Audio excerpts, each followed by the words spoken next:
This is from What Good's a View of the Charles, which is volume 2 of my autobiographical trilogy. Okay. And the poem's self-explanatory, so. Okay. Oh, I should say, it's from All Caps Publishing, so that my publisher won't say, what were you thinking? Gotta give her props, right? Indeed. And there would be no page numbers in this book without her. So, Gone Girl. Ding, ding, ding, ding, ding, ding, ding. When the worst times hit, I'd dream about the music until I got home from middle school, put the needle on the scratched up vinyl of albums stashed under the bed.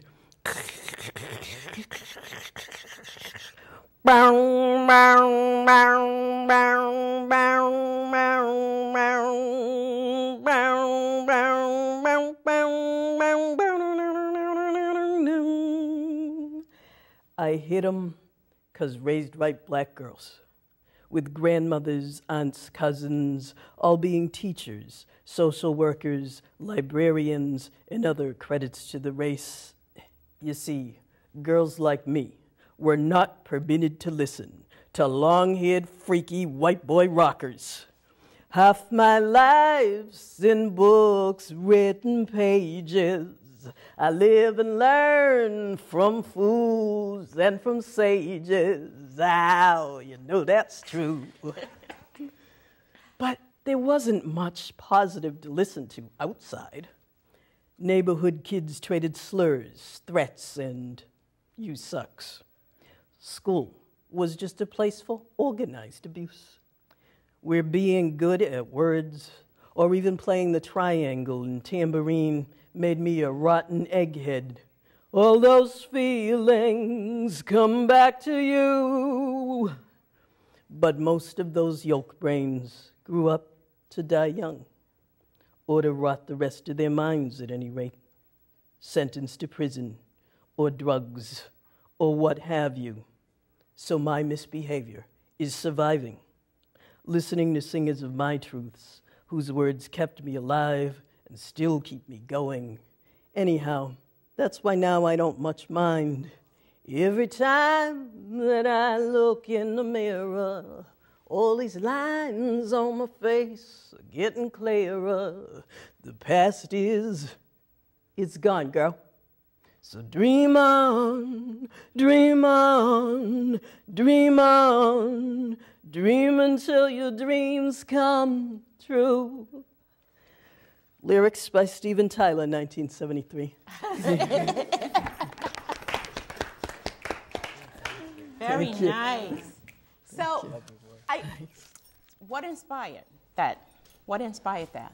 I started watching the Midnight Special when I was 10.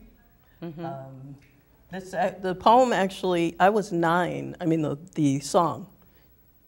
I was 9 when I first heard that song in the radio. Mm-hmm. And it was just not like anything I'd ever heard, partly because Steven Tyler's father was a classical pianist. Mm-hmm. So there's the element, and my mother was an opera singer, you know, so there was that classical element under there. Mm-hmm. But also because there's something, he wrote the song and there's an intimacy in the way he sings it, and it just pulled me in. Wow. And then when I was 10, like I said, the Midnight Special came on TV, and it was just like, who are these people? Like, you know, not the sort of people who were hanging out in my neighborhood, you know. We had a phone call. Call back! Call back! Sorry to interrupt. She was saying a phone call and like, they're gone. Call back! She would love to hear, Mignon would love to hear you call and ask her a question. Oh, I'm sorry. Go ahead. So it just was one of those things. I went to a girls' Latin school at the age of 12. Mm-hmm. So even for a dorky bookworm school, I was kind of dorky and weird. Mm-hmm. And then I was a black kid who liked rock music. I was like, could you get any weirder, sister? You know, it just... Tell me.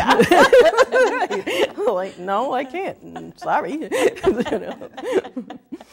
But it's also, you know, as a little kid, I was the least rebellious child on earth.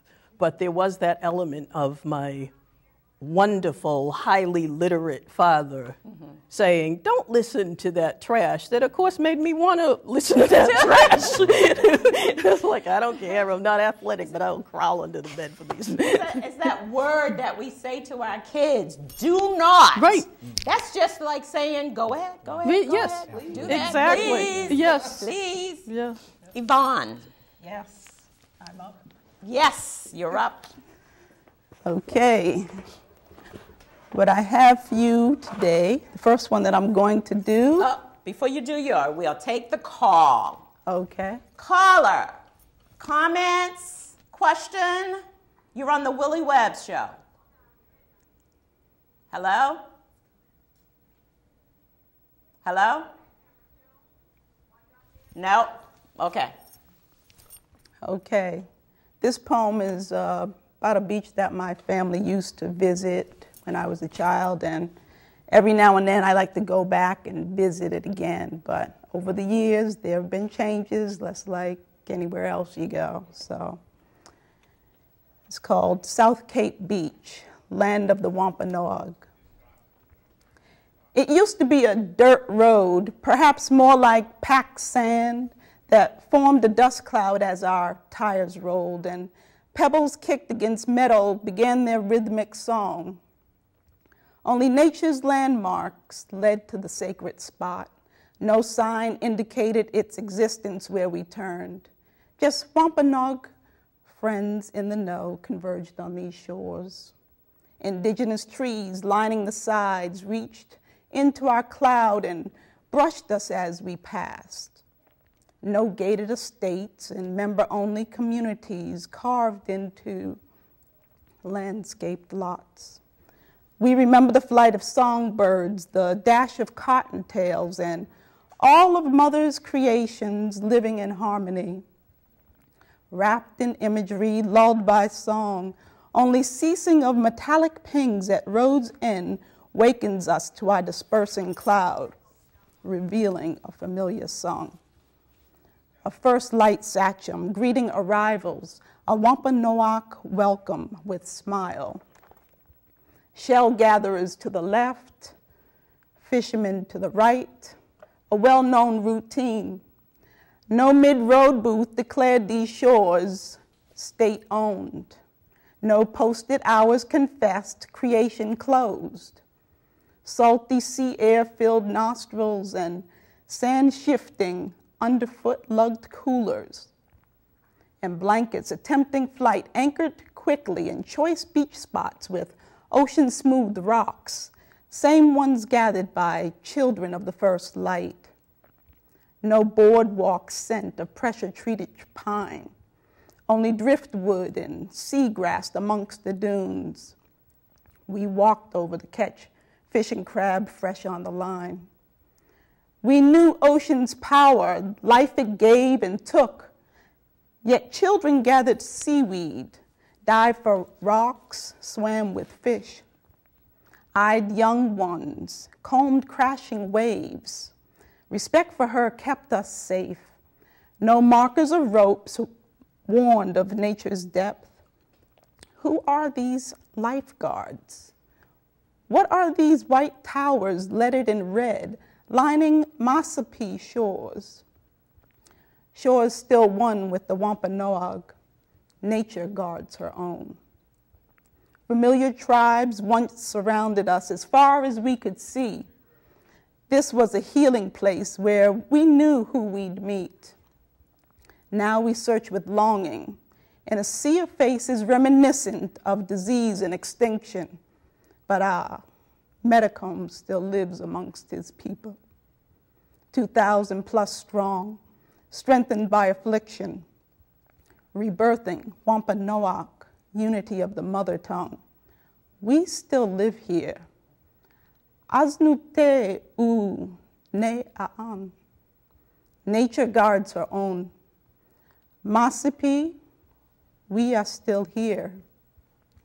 We call it home. Nice. Nice.